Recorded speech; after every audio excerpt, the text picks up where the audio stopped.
Ready start. अहंकार किसी भी व्यक्ति का पतन सुनिश्चित कर देता है।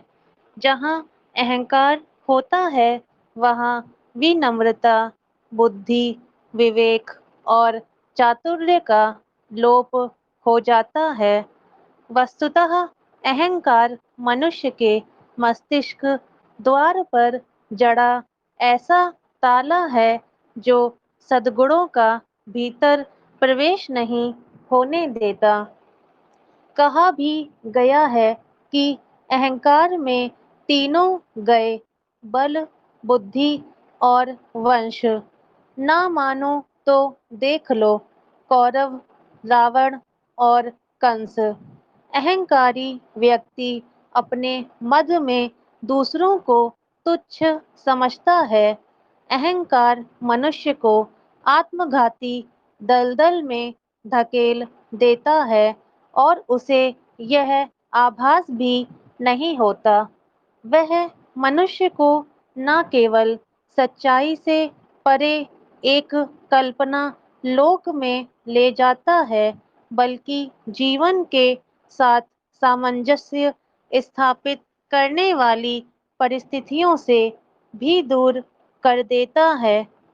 जो लोग अहंकार करते हैं उनके सभी गुण विलुप्त हो जाते हैं। रूप, सौंदर्य हो या उच्च पद या बहुत ज्यादा धन, मनुष्य को कभी भी उन पर अहंकार नहीं करना चाहिए।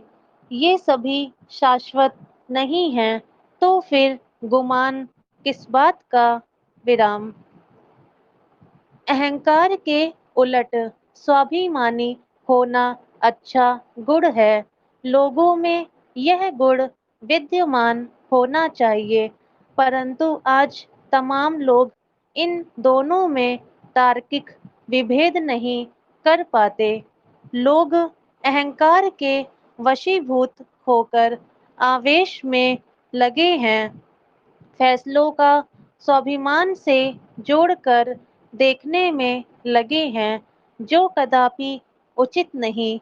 वे अपनी सफलता पर अहंकार करने लगते हैं, इससे उनकी योग्यता कम होने लगती है। अभिमान में फूलना स्वयं को भूलना ही है। मनुष्य को सदैव अपने संघर्ष के समय को याद रखना चाहिए। कुछ लोगों में सफलता के उपरांत अहंकार की भावना घर कर जाती है। ऐसे लोगों की सफलता अधिक दिनों तक नहीं रहती। सदैव स्मरण रखना चाहिए कि सफलता के बाद अहंकार का नहीं, अपितु विनम्रता के भाव को पोषित करना चाहिए। इसमें कोई दो राय नहीं कि अहंकार और अकड़ वास्तव में ऐसी दौड़ है जहां हर जीतने वाला हार जाता है। इसीलिए जीवन में अहंकार का परित्याग कर विनम्र होना ही श्रेयस्कर है। मानव सभ्यता जितनी पुरानी है, उतनी ही पुरानी मानवता की महत्ता भी है।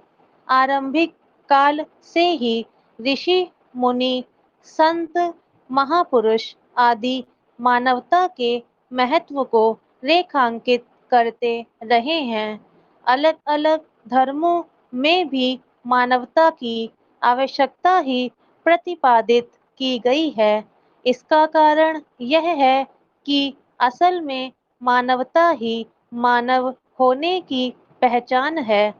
जब दो लोग आपस में झगड़ा करते हैं तो एक दूसरे को कहते हैं इंसान बन जा। हालांकि शारीरिक रूप से तो दोनों ही इंसान होते हैं। इसका कारण यह है कि झगड़ा करते वक्त शारीरिक रूप से इंसान होने पर भी वे आचरण में इंसान नहीं होते। यह तो आम लोगों की प्रतिक्रिया है, लेकिन विशेष लोगों की प्रतिक्रिया भी कुछ अलग नहीं होती। वेदों तक में कहा गया है कि मनुष्य बनो, तो कौन से वे गुण हैं जिनसे युक्त होने पर मानव को मानव समझा जाता है? ये गुण हैं सहजता, सरलता, सादगी और स्वीकार्यता। मानव जब इस धरा पर नवजात शिशु के रूप में आता है, तो प्राकृतिक रूप से ही उसमें ये गुण विद्यमान रहते हैं। वह सहज, सरल, सादगी युक्त और सबको स्वीकार करने वाला होता है। किसी से कोई भी संघर्ष नहीं होता, उसमें कोई अहंकार नहीं होता। जो भी उसे प्रेम से गोद में उठा लेता है, वह उसी की गोद में चला जाता है। जो सामने प्यार से मुस्कुराया, वह भी मुस्कुरा दिया। ना जाति का संघर्ष, ना परायपन का भाव, वह सबका सब उसके। सहजता यही है, जो जैसा है उसे वैसा ही स्वीकार कर लेना। अग्नि, जल, वायु, पृथ्वी और आकाश, जो जैसा है वह वैसा ही है। इन सब का अपना अस्तित्व है। आप उसे स्वीकार करें या ना करें, उन पर कोई फर्क नहीं पड़ेगा। लेकिन पांचों तत्व सबके अस्तित्व को स्वीकार करते हैं। अग्नि जलाने में किसी के साथ कोई भेदभाव नहीं करती। जल सबको स्वीकार करता है। जो भी उसके संपर्क में आता है, उसे शीतलता प्रदान करता है। वायु चाहे फलदार वृक्ष की शाखा है, जो सहज है वही हर भौगोलिक स्थिति में जीवित रह पाता है, अन्यथा नष्ट हो जाता है। मानवता का चौथा और अंतिम गुण है स्वीकार्यता। शाखाएं हवा का अस्तित्व स्वीकार करती हैं, उसके वेग के अनुसार झुक जाती हैं। जो सबको स्वीकार करता है, उसे भी सब स्वीकार करते हैं। क्योंकि सहजता, सरलता, सादगी और स्वीकार्यता मानव के प्राकृतिक गुण हैं, इसलिए बचपन में वे गुण सुरक्षित रहते हैं। परंतु जैसे जैसे आयु बढ़ती है, वह अपने इन मूल गुणों से दूर हटता चला जाता है। सहजता का स्थान आडंबर ले जाता है। उसे लगता है कि एकमात्र वही सही है, बाकी सब गलत हैं। वह किसी को उतनी ही अवधि तक स्वीकार करता है, जब तक कि उसे उसकी जरूरत होती है। आवश्यकता समाप्त, स्वीकार्यता समाप्त। इसी वजह से उसका जीवन तनावों से भर गया है।